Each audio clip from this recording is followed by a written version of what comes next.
If you've been paying any attention to any talk surrounding Halo Infinite, you'll constantly hear one term. Sandbox. Sandbox. Sandbox. The sandbox. Sandbox. Sandbox. Sandbox. Sandbox. Sandbox. But what is the sandbox and why does it keep being brought up? Newcomers to Halo might be curious about this, so let's get down to what the sandbox is, and more specifically what the sandbox was.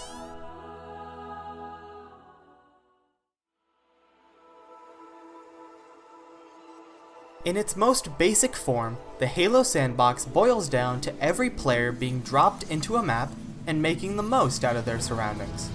Through their abilities, the map's design and layout, the weapons, equipment, and vehicles, the sandbox is made. Every element, melded together, creates the Halo sandbox.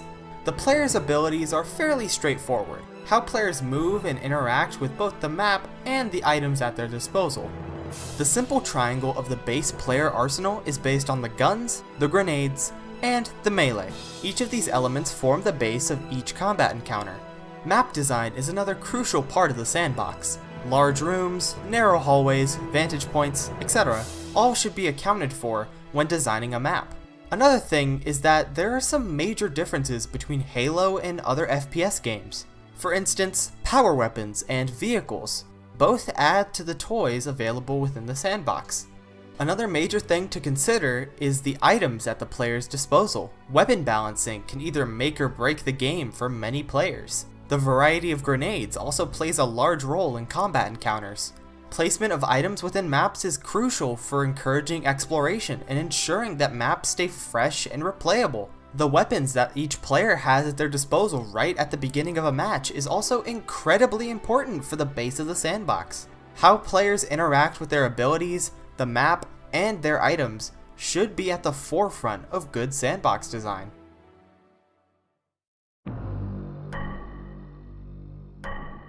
Halo 1 and 2 were built off of that initial concept for the sandbox, making every weapon and every piece of equipment usable and viable in most matchups.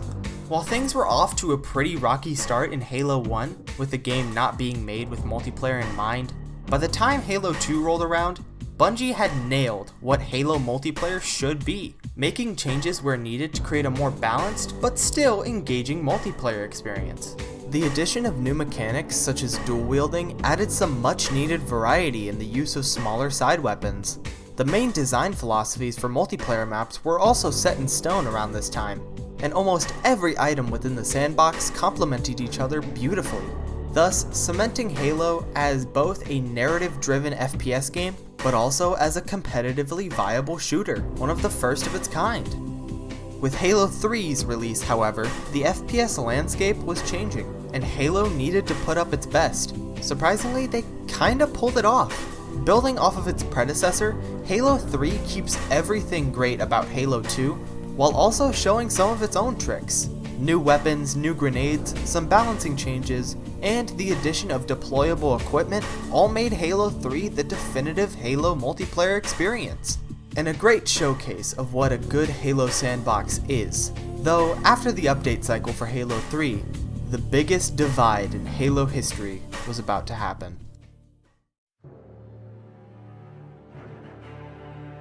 The year is 2010. Bungie's contract with Microsoft is almost up. One more game is finished and sent out to the masses. Halo Reach. Halo Reach was a lot different compared to the original trilogy.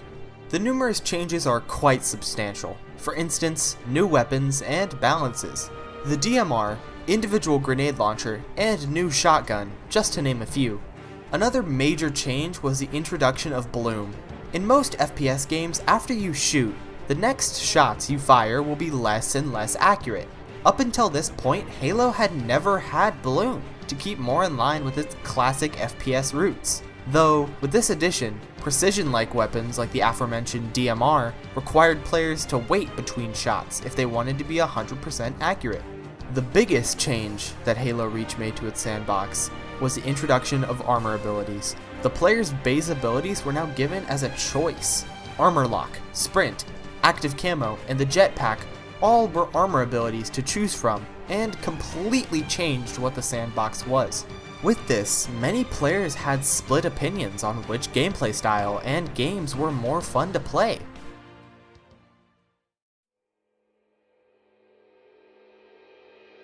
After Reach, Bungie split from Microsoft, and a new studio named 343 Industries took control of Halo, resulting in Halo 4. Halo 4 carried many similar design elements when it came to the sandbox, though this time around the changes were seen in the multiplayer structure. Halo 4 featured a new loadout system, allowing players to pick a selection of different weapons to start a match with, similar to what the Call of Duty franchise had been doing for some time. This drastically decreased the sandbox's importance within the multiplayer, as now players didn't need to scavenge for weapons that they wanted, thus decreasing engagement within matches. Another major addition Halo 4 made was the introduction of ordnance drops, awarded after kill streaks. Again, allowing players to just choose whatever weapon they wanted. This greatly decreased the importance of the sandbox, and players didn't like these systems, as well as many other smaller changes made within the multiplayer, thus splitting the fanbase even more than it already had. And then came Halo 5. Greetings! Halo 5 changed so much. First, it completely removed every armor ability, yet also added ones of its own. The Thruster Pack, adding Spartan abilities such as the Slide, Ground Pound, Thruster, and Charge. These abilities were innate, meaning they didn't need to be picked up or found. This advanced mobility added to the sandbox was most likely responding to the advanced movement trend seen in the FPS game industry at the time, with notable games including Titanfall and Call of Duty Advanced Warfare. This advanced movement didn't completely change up the sandbox, as the previous loadout mechanic had been removed, though it still changed how the game was played for many people. In terms of multiplayer and sandbox, Halo 5 was a pretty good step in the right direction, though where do you go from here? How do you innovate? I mean, the possibilities are quite literally infinite. With the release of Halo Infinite's multiplayer in November of 2021, we finally saw what the next step for the sandbox was. Leading up to the game's release, the devs and PR reps both consistently mentioned the attention given to the sandbox throughout development. So what was Halo Infinite Sandbox like? Halo Infinite Sandbox takes heavy inspiration from Halo 3.